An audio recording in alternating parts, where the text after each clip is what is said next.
Hola, ¿cómo está Las Vegas? And welcome to Chris Garcia, the Conservative American. It is a great day to be American today. And what I want to talk to you about is the trip by our Secretary of State, Rex Tillerson. He went to visit some foreign diplomats in Russia, and of course, our president is supposed to meet with, he's supposed to meet with Vladimir Putin as well.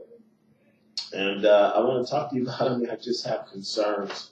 I said this months ago when Donald Trump was running for president, that he has to understand, while I think that he has, of course, America's best interests at heart, I think he is was the best candidate to be president of the United States. And I definitely think he'll get more done in his time as president than any president since probably Ronald Reagan. I also warned that the game is chess, it's not checkers. And these people are very experienced politicians. They've been doing this for a long time. Vladimir Putin, of course, was in the Russian military, and he was, raised to be in Russian politics, and he's been doing it for a very long time. He definitely is an expansionist, and he wants the old Soviet Union to come back together. That's why he invaded the Ukraine and took back certain territories that were emancipated from the Soviet Union and from Russia when the Soviet Union fell in the late 80s and early 90s. But he has always believed in his mind that he is the person to get the Soviet Union back together and to bring power back to the Kremlin and back to Moscow and have it centrally located in Moscow. And of course, they would run the Soviet Union the way things used to be. That is something that he has always been in the back of his mind. And of course, to do that, there's no doubt in my mind that he needs the United States of America, to be part of resurrecting the old Soviet empire. He can't do it by himself. He needs those tariffs and those sanctions lifted. I talked about that months ago, that in his chessboard, in his mind, is to help get Trump elected, because during the Obama administration, and even when George Bush was president, and of course, if Hillary Clinton had won, the United States sanctions against Russia would have stayed, the tariffs against Russia would have stayed. And of course, I don't care what you want to do in life, especially if you want to expand your empire. It takes money to do that. They're sitting on tremendous natural resources in Russia, especially natural gas and all kind of other elements that they can use to resurrect the Soviet empire, but it's going to take money. And as long as the United States, look at what happened to Cuba. Look at what happened to Iraq. If the United States, look at what's happening in North Korea. If the United States continues to have sanctions against you as a country, continues to blockade certain things coming into your country that can help you financially, you have absolutely no chance whatsoever. And of course, besides us, we have influence all over the world with other countries. And if we stop you from trading fairly with other countries and we hurt you financially, the chances of Vladimir Putin ever getting the Soviet Union back together are slim to none. And that's what's worrying him right now. At the same time, he can't make the United States look like Russia is their puppet. So he's got to continue to have a strong face at home. And because, of course, most of the people back there in Europe, especially in Russia, they're not fans of the United States of America. They look at us as, we're the only superpower. They look at us as bullies. And, of course, they think that we have a Western mindset compared to their mindset. And so they have never seen eye to eye with us, even though I believe we would be better allies than enemies. I believe that. As far as the United States and Russia compared to the United States and China, I believe Russia would actually be a much better ally than China would, especially as far as fighting ISIS and other radical Islamic terrorist groups around the world. So I think it's extremely important, actually, the United States and Russia builds their relationship back together. But at no point is Russia going to look like they're doing business with the United States, that they're our puppet, that they've given up so much for us to take those sanctions down. And that's all this is. This is just a smokescreen. I believe behind closed doors, the Trump administration and the Putin administration will come to some sort of an agreement. And I believe that sanctions will be lifted, however quietly they are. But at the same time, I think the United States will get support in fighting against Syria and fighting against other Al-Qaeda and ISIS strongholds all around the world. But I think neither country can come back to their people and look like they were weak or that they gave up too much to have this happen. So that's why this is politics, and that's why, of course, both presidents couldn't be seen on camera together. That's why you have a Secretary of State go over there and meet with them. And I think Rex Tillerson is very respected, regardless of what how the Russian diplomats looked on TV in front of people. I think you don't get the Presidential Medal of Friendship from Vladimir Putin unless he has a lot of respect for you. And of course, Rex Tillerson got that from Vladimir Putin a few years ago, so when he was CEO of ExxonMobil. So I think there's a tremendous amount of respect between the two men. I think that there is a tremendous amount of expectations out of Donald Trump from Vladimir Putin. I think there's no doubt in my mind that they absolutely helped him get elected. But as I've said before, we have influence on elections all over the world for hundreds of years. And of course, there has been so much influence from other countries, other kingdoms, other monarchs on our elections here as well. All you have to do is look at some of these super PACs and where this money is coming from. And to think that outside influences don't affect the outcome of elections here in the United States of America, you're crazy. It absolutely does. I think Russia has been dipping in American politics for a better part of over half a century, ever since the Cold War. And of course, we've had a lot of dealings with the Soviet Union, with Russia, and of course with Europe, period. The United States has a lot of influence all over the world, and we definitely have influence on outcomes of major elections that happen all over the world. So I don't think that it's nothing new, and I think that absolutely a deal will get done. I think that the Assad regime is on the clock in Syria. I don't think that they'll be there much longer. You have to look at the United States and look at, over the past 5, 10, 15 years, the countries that they have pinpointed and said that these are terrorist countries, or these are countries that threaten the United States of America, or that they have weapons of mass destruction, or whatever it is that that government at the time, that administration at the time, this has been going on for decades. If you look at what's happened to those countries, we have gotten rid of the leadership there, whether it's been in Egypt, whether it's been in Iraq, and I think Syria is next. I think if I was Assad, I would be packing my family and getting the hell out of Damascus, because I think there's no doubt in my mind that the United States is coming for him, and what they're doing is dotting their I's, crossing their T's, and doing their paperwork. They're going to see who is on board. I think would be irresponsible, even for our great President Donald Trump, for him to say that ground troops will not be in Syria. I think that's a joke. I think within a year, maybe a year and a half at most, I believe tanks will be on the ground there. And I think the Assad family, you remember that I said that, you remember this show, because I believe the Assad family will not be there. And what would really worry me is I always wonder when people have such a strong reaction to a question, because usually they're lying. And if you looked at the relationship, you looked at the expression of absolute support that the Russians gave the Assad family, that they gave the Syrian government, it was a little too strong for me. I don't believe it. I think money trumps everything. And I think that they are trying to look like they are supportive of the Assad family because they don't want to look like they're weak at home and that they just caved into the United States, what the United States wants. They know Donald Trump is tough on ISIS. Donald Trump is tough on a radical Islamic terrorist. He's the only person that would say that would utter those words when Obama didn't utter those words for 8 years. And I think that he is going to show the country and he's going to show the world. There was no accident that when he was meeting with the Chinese president, that's when the attacks on Syria, on those air bases, took place. He is sending a message that it is not going to be business as usual, that we are not going to turn a blind eye to terrorism, that we are not going to allow ISIS to spread, and that we are absolutely going to be ahead of the game instead of behind the game. We are not going to respond, we're going to lead. And I think that that's going to send a serious message to all the other countries around the world that the United States means business and that it's not business as usual.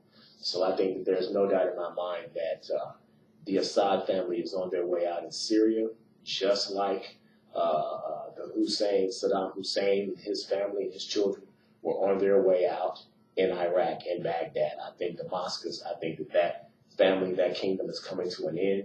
I think we have pinpointed them. I think they have been behind the scenes. I always believe, I'm not saying that Iran didn't have anything to do with these terrorist attacks, and that there's no doubt in my mind that the Ayatollahs there are no friends of the United States, and that they want to see the United States defeated. But I always believe Syria was an active member of what was going on with ISIS, that they were active in Al-Qaeda, and that the Assad family supported these people. And I think Donald Trump is no dummy. I think that the intelligence community let him know exactly what was going on, and Barack Obama refused, John Kerry, Hillary Clinton refused to do airstrikes in Syria. I have no idea why. They allowed ISIS a safe haven. They allowed ISIS and the Muslim Brotherhood safety there. And I think that, as you see, it's coming to an end. Do you see the mirror in the fact that he gassed his people to the north the same way that Saddam Hussein gassed the Kurds to the north? I think when they see that their time is coming to an end, they pick out the people in their own country that they feel like did not support them, that they had their weakest support in certain parts of the country. And these people are crazy. These leaders are nuts, whether you think they are or not. And I think that they look to blame somebody for their own failures. Saddam did that, and I think Assad is doing that as well. And that's why he chose to gas those people. They know their time is coming to an end. Trump has named him, has called him out. And if you remember, the United States also did the same thing with Iraq and bagged certain points and made them leave out of Kuwait. Same thing as well. I think we're following the same script. I believe within a year there'll be boots on the ground, and the Assad family will be strung up somewhere in Damascus, or they'll be caught running somewhere. There's no doubt in my mind about that. I think that we know for a fact that Syria and their family was behind a lot of what was going on around the world as far as terrorist attacks.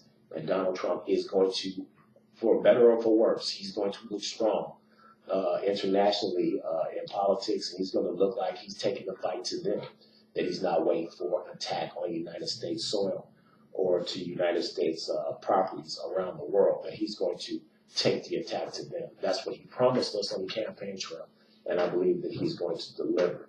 So I think there's no doubt that behind closed doors, the Russian government, the Putin administration is meeting with the Trump administration, and I think that they're ironing certain things out.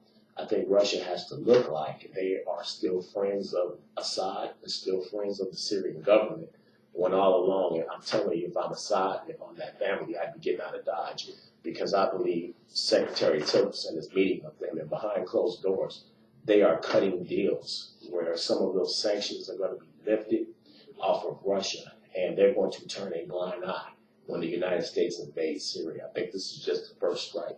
I think we're going to take the fight to them. And I'm telling you, who's next, and I will be shaking in my boots, is the dictator in North Korea, because I believe that they're next. I think there's no way in the world that the United States can have a nuclear North Korea, and I don't think they're going to allow that to happen. I think they worry less about Iran than they do North Korea, and I think North Korea is next. And I think that he's going to, they showed him what was the axis of evil almost. It was Iraq, Syria, North Korea, Afghanistan. Look at what we've already done. George Bush named that almost 20 years ago. So I think that we're going right by the playbook. I think that those are the countries that we have determined by our intelligence community are the largest supporters. I think Iraq, Iran, Afghanistan, Syria, North Korea are the biggest threats to the United States. We feel like we cannot allow those countries to have nuclear weapons. We cannot allow those countries to continue to be state sponsors of terror. And I think that Donald Trump is going to get ahead of time, and that he's going to do something about it. He's not going to allow for ISIS to continue to grow in Syria and in Damascus and gas their own citizens, and he sit around and do nothing. He would look weak to his own constituents. He would look weak to the American people that put him in office, and I don't believe that he's going to do that. Another victory for him, of course, is Neil Gorsuch being sworn in as Supreme Court Justice. He told you that he was going to get two people highly qualified, nominated as Supreme Court justices in his time in office, and he's already got one.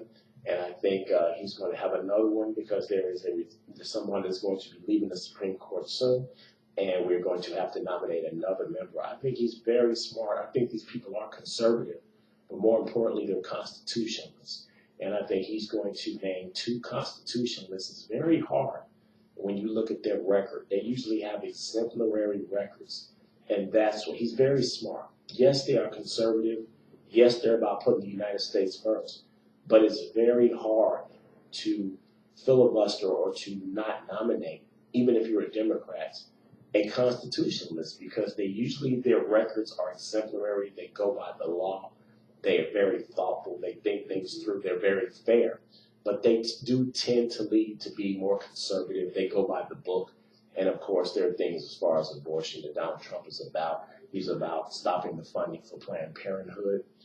He sees them as nothing but abortion clinics. I tend to agree with them. I don't think that they're helping young women at all. I think they're hurting.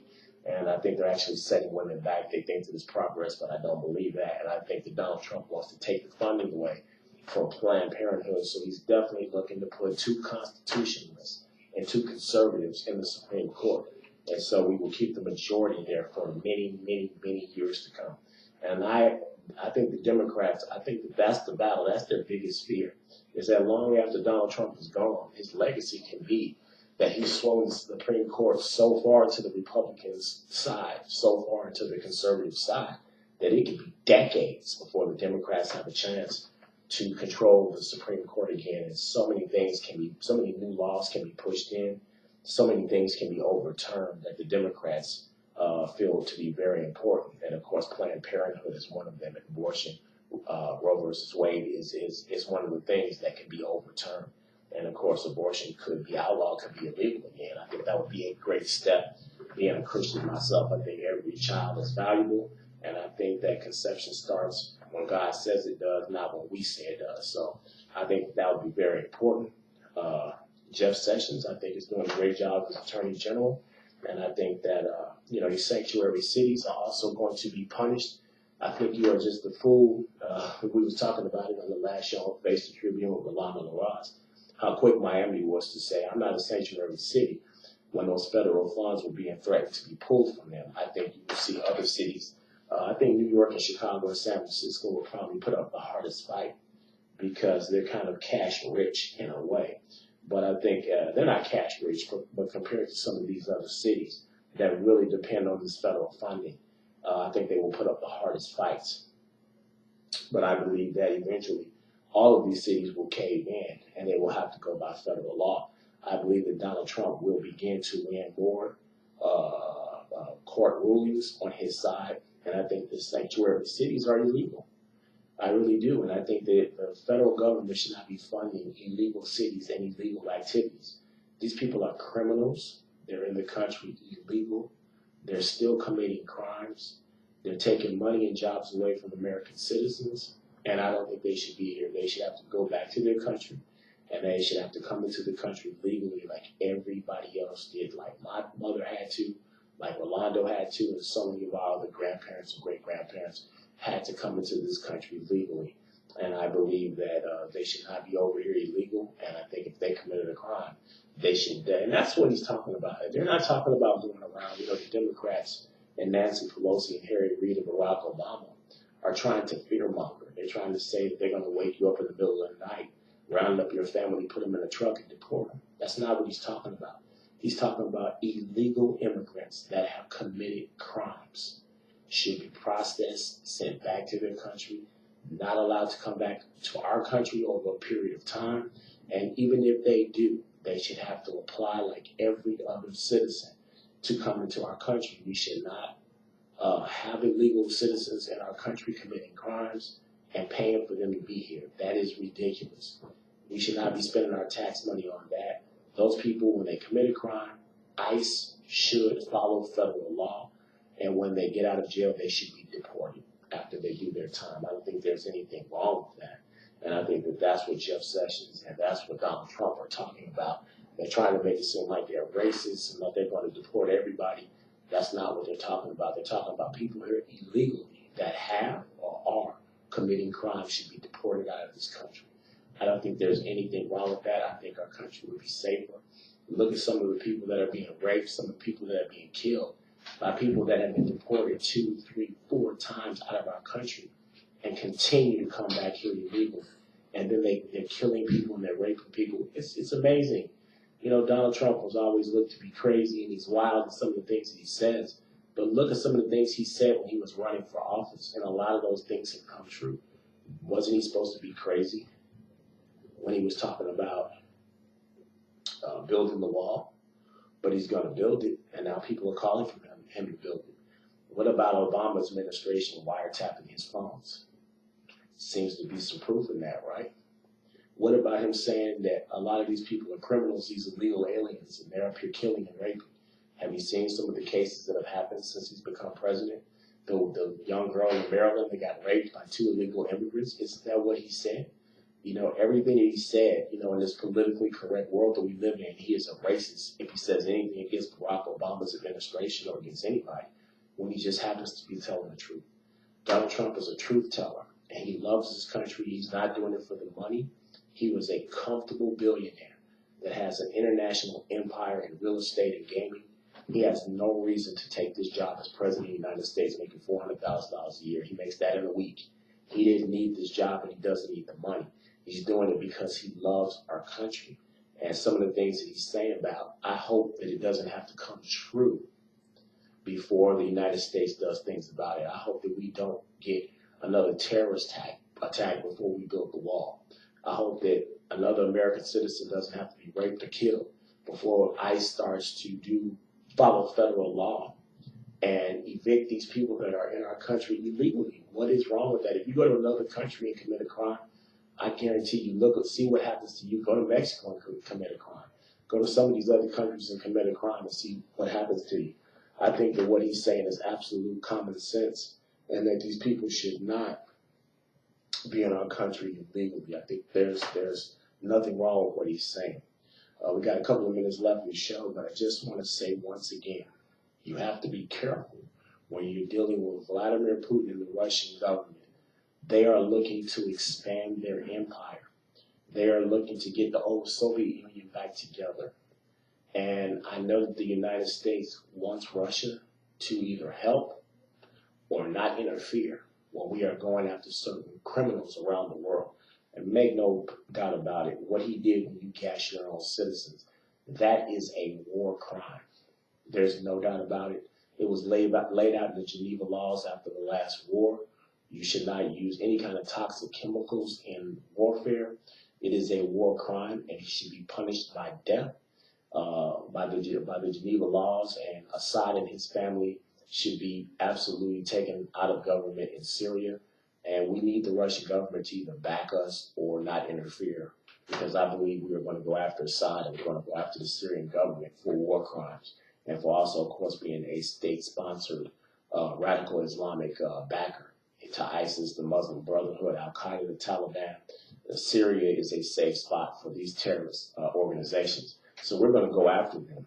But you have to be careful about giving up too much, because if these sanctions and these tariffs are taken away, the only thing that I can say about the Obama administration and the Bush and the Clinton administration before them is that to get Russia to play ball with you, you have to be tough. And that's why Congress put those sanctions in place, is that it's a bargaining chip for the United States. It is leverage when we come into a negotiation. And I hope that Donald Trump doesn't give up that leverage too fast. We had leverage when Barack Obama was dealing with Iran. And look at the horrible nuclear deal that we made with them. We gave our bargaining chips up too fast. And Iran was oh so quick to sign their name on the dotted line, because those centrifuges that they're not allowed to use to continue to build the nuclear program, in a couple of years, that deal goes away. And they can use as much nuclear material as they want. It was a horrible deal, and I hope that the United States does not make a horrible deal with the Putin administration. I hope that Donald Trump realizes the game is chess, it's not checkers, and that he makes a good deal for the United States of America. With that, I want to thank the executive producer, my beautiful, beautiful wife, for coming up on our anniversary Saturday, Garcia. I want to thank her so much. And, of course, the assistant producer and head of social media, Kaylee Garcia. I want to thank you so much. Once again, the Las Vegas Tribune is out. Make sure you go online and get it. And as always, God bless America, God bless our troops, and Godspeed to our President Donald Trump. Thank you so much.